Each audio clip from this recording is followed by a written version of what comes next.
Hey everybody, I'm going to do a little video update on Freerk and his Megaesophagus. I haven't done one in probably now a couple months. I also was doing this because I want to show people who have been asking me how I feed a horse with Megaesophagus and how I'm keeping him alive, basically. Otherwise he might kind of starve to death or choke to death, or aspiration pneumonia, etc., etc. So, as you can tell, he's dropping a lot of it out of his mouth. It's a little soupier than I normally make it. I added a little too much water. So this is basically the setup, and this is what I have found, honestly, in the past week. We've struggled, which is why he is skinny, with keeping his weight on and keeping him out of chokes since we moved him here. We moved him here on July 4th. Today is August 11th, I believe, or August 12th. And it has taken me this long to get him on a really steady path. And thankfully my significant other, Aaron, took care of him and the other horses, or the other horse and dogs and etc. while I was in Boston going to school. And oh, that's really good, Freck. Just drop it all. What is the point right now? Anyways, okay, so here's what we do. So the first thing I do is he gets his grain. Like I said, this is more soupy than normal. It also starts off in a bucket, a flat, round, large bucket. And then he starts to move. I keep it in this so it's a little bit slightly elevated. It just makes it a little easier for him. I don't want to make it too elevated because then it's out of the natural position and it'll end up causing a choke. And I don't want it too low because I'm trying to assist him and not work as hard. So I found that this is actually a good height for him. So he'll end up moving the bucket around and tossing it. So at a certain point I will just dump the rest of it in there and usually add a little bit of water to it. This time I added a little too much, so he's dropping it everywhere. He'll get that first, and I was keeping him away from then my new way of feeding roughage. However, he likes it like this buffet style. I do keep my other horse, which you cannot see him right now. He stays in the pasture while we do Freck's meal, because Freck takes a while and he gets a whole lot more, and I don't want him to feel rushed, and he does feel rushed, and it tends to have small chokes or get into a choke more if he is rushed. Oh, there's BJ. He hates this. We don't have a barn up yet, so this is how I'm having to do it. The barn goes up the end of the month. Okay, so back to this. So he'll get his grain, and then while I give him the grain, which is, he gets 2 to 3 scoops, so about 8 pounds of Equine Senior, and then his vitamins. He gets a Liquiflex for his joints, because without the muscle support his joints have been struggling a little bit more, and I can tell. And then he gets a 12 and 12 vitamin and Equitrol to help with fly control around my property, which it really works well. Anyways, and then the alfalfa. While he starts eating on his grain, I have a 60-gallon bucket that was extra that I didn't like for a water tub. They wouldn't drink out of it. And so what I do is I take 2 flakes and I squish them into the bottom, and then I start filling it up with water.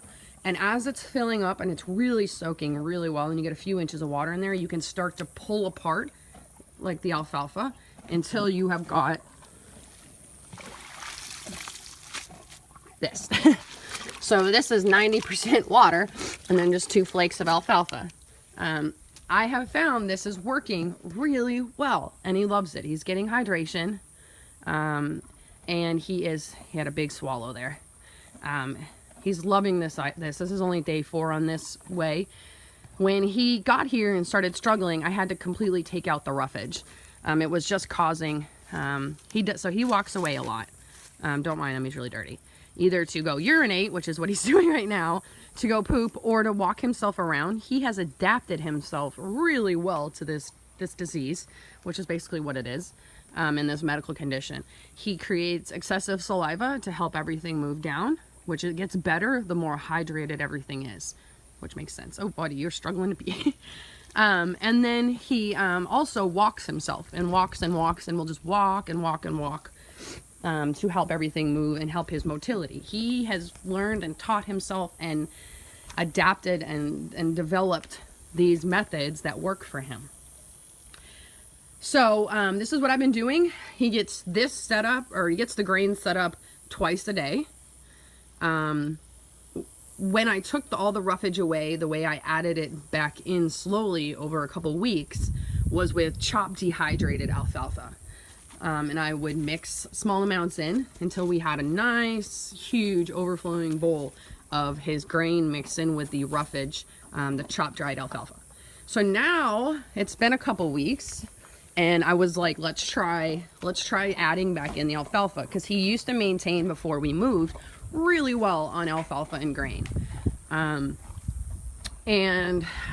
the move, the stress, the chokes, back and forth, he got aspiration pneumonia, all of that eliminated the roughage. We had to stop. We had to get he even for 5 days went without grain. I had to really allow his body, or 4 days, excuse me, to refine some homeostasis, to refine some balance. We stopped choking, we added back in some grain, and then after a few days of that, we added back in some of the dried alfalfa, compressed dried alfalfa with the grain, and from there, now we're to here. This is about a 3-week process, 2.5 weeks for him. I do it slowly. He won't die from the chokes, he'll die from the aspiration pneumonia though.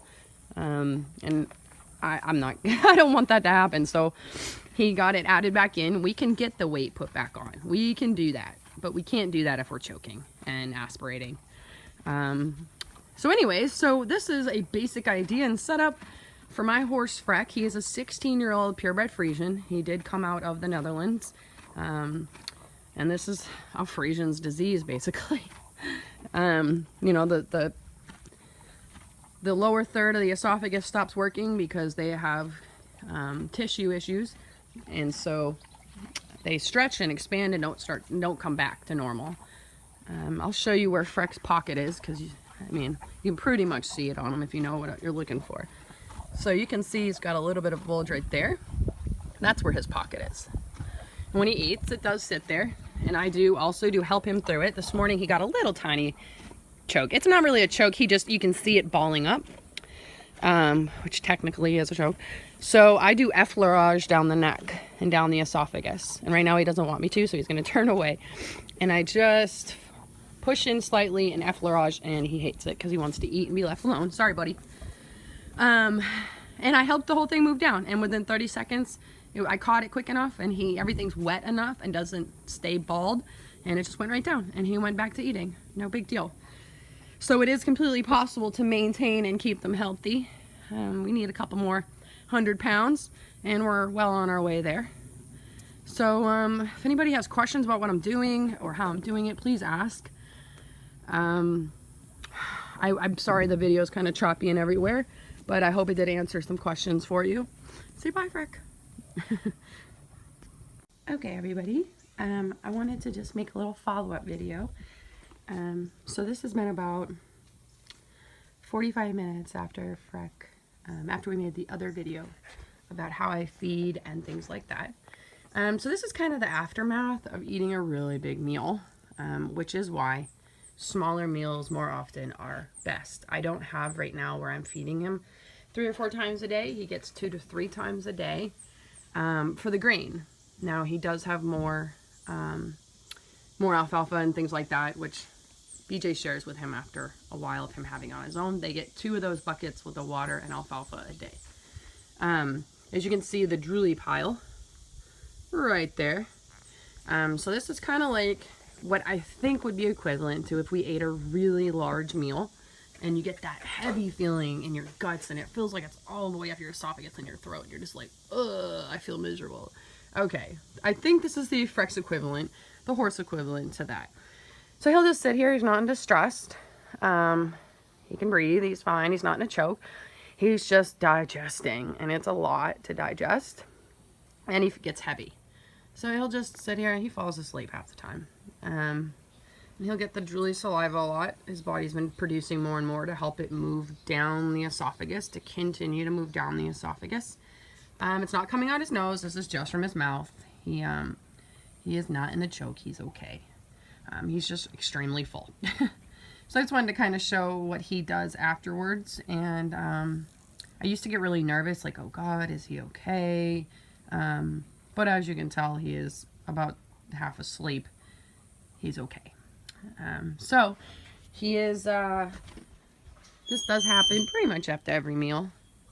I don't like to bother him too much when he's like this, because I only can imagine how it feels, because I do know how it feels to be that full and to feel that crappy. He also loves attention, so he's all about just coming to say hi. Hi. I always have messy mouth. Mom cleans it off for me a lot. There we go. He wants to stand with you, but he doesn't want to be messed with. And as you can see, we're not drooling out the nose. It's just drooling out the mouth. Yuckies! And he's probably going to go over there because he's probably ready to start eating again. I did move he had some grain left, so I moved it away from BJ. Yeah, he's going over there to eat, so we're all good. That's another good indicator. Freck, unlike some horses, like BJ would continue to eat if he was sick. Freck won't. He will stop and self-regulate.